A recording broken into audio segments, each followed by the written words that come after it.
Fear. Because I did feel at times that I was gonna die. So much fear. I kept praying. I said, God, please let me live through this moment. Humiliation. I was a zero. I was nothing. Pure disbelief. I just couldn't understand, how is this happening to us? 20 armed men. I mean, really, 20 armed men. They were federal agents, Marissa says, with the U.S. Marshals, ICE, and the FBI. Stormed a house in Oklahoma like it was Pablo Escobar's hideout. And I kept asking them, like, who are you? What are you doing here? What's happening?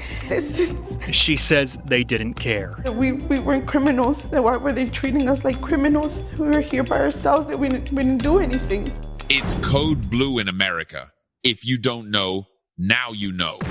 In this episode, an American family is left traumatized, not by foreign threats, but by their own government.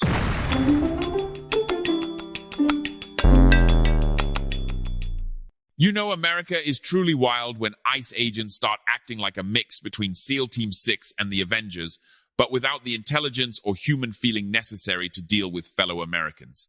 20 armed men, I mean really, 20 armed men, stormed a house in Oklahoma like it was Pablo Escobar's hideout, only to find out, wait for it, a mother and her 3 daughters in pajamas.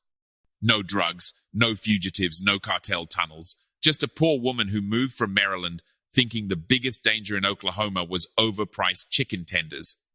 But oh no, ICE rolled up like they were auditioning for the next Call of Duty, flipping furniture, stealing phones, and leaving with the family's life savings like some federalized home robbers. And when she asked why they wrecked her life, they basically shrugged and said, "Oops, little rough morning, huh? Little rough?"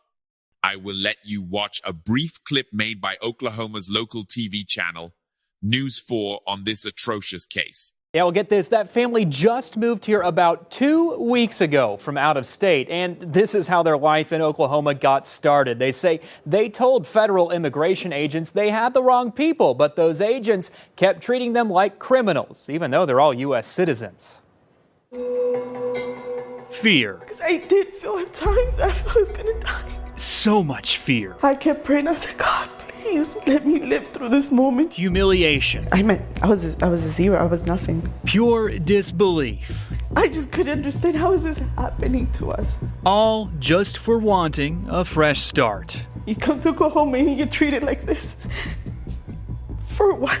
This woman, who we're calling Marissa, and her 3 daughters came to Oklahoma from Maryland looking for a slower, more affordable pace of life. They rented this house in a nice, seemingly safe northwest Oklahoma City neighborhood. Her husband planned to join them this past weekend, but any semblance they had of comfort went out the window when 20 men armed to the teeth busted through it Thursday morning. I don't know who they were. They had guns. It was dark.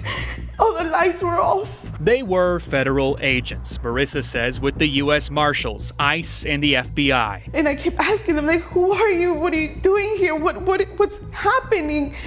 And they said, we have a warrant for the house. They ordered Marissa and her daughters outside into the rain before they could even get dressed. They wanted me to change in front of all of them, in between all of them. The thing is, the suspect names on that search warrant were not Marissa's or anyone in her family's. They were, however, names listed on mail still arriving at the house. Former residents, perhaps. We just moved here from Maryland. We're citizens.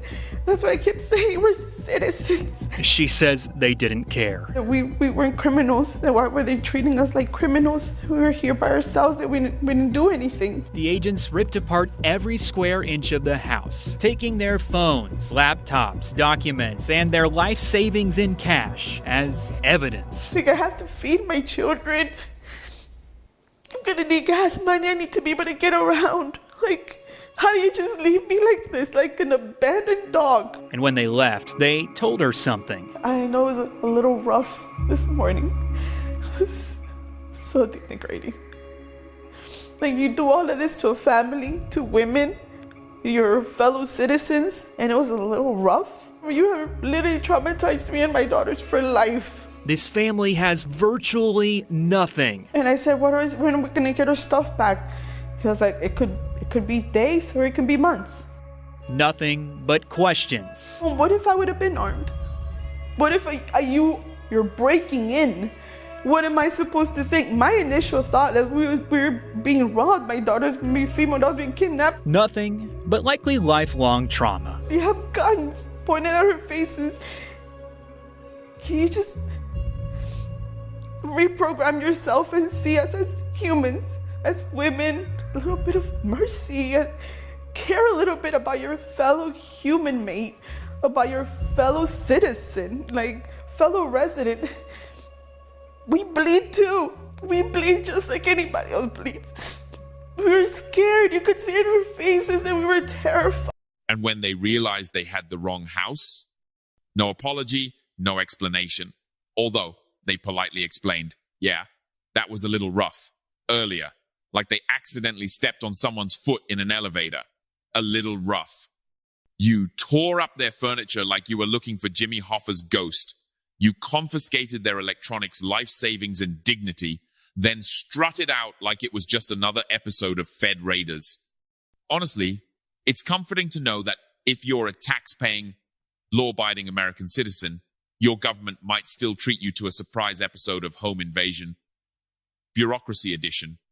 Brought to you by the same people who once lost a nuclear warhead and said, we'll find it eventually. Bravo, gentlemen, bravo.